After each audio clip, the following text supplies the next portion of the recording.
திருப்பரங்குன்றம் மலை மீது கார்த்திகை தீபம் ஏற்றும் விவகாரத்தில் மதுரை மக்களின் பெரும் அதிருப்திக்கு உள்ளாகி இருக்கிறது திமுக அரசு. தீபம் ஏற்ற உத்தரவு கொடுத்த நீதிபதியை தகாத வார்த்தைகளால் வசைப்பாடி அவதூறு பரப்பினர் திமுக உடன்பிறப்புகள்.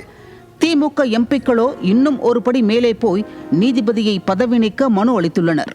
அதிமுக ஆட்சியில் சுத்தமான நகரங்களின் பட்டியலில் இருந்த மதுரையை அசுத்தமான நகரங்களின் பட்டியலில் முதல் இடம் பிடிக்க வைத்து மோசமான சாதனையை செய்துவிட்டது திமுக அரசு.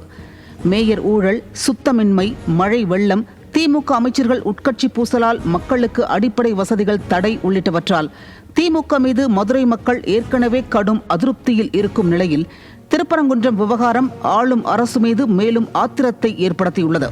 இதனால் திருப்பரங்குன்றத்தில் திமுக தோற்பது உறுதியாகியுள்ளது.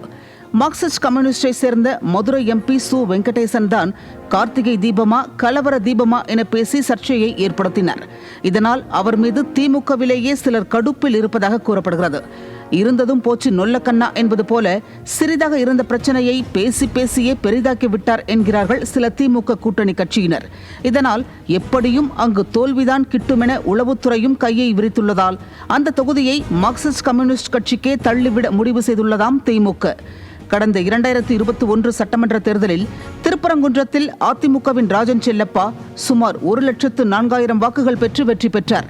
இந்த முறையும் அதிமுக தான் வெற்றி பெறும் என்பதால் திமுகவின் தோல்வி கணக்கிலிருந்து ஒரு தொகுதியை குறைக்கும் நோக்கில் மார்க்சிஸ்ட் கம்யூனிஸ்டை பலிகடா ஆக்க துணிந்துவிட்டது திமுக என்கிறார்கள் விவரம் அறிந்தவர்கள்.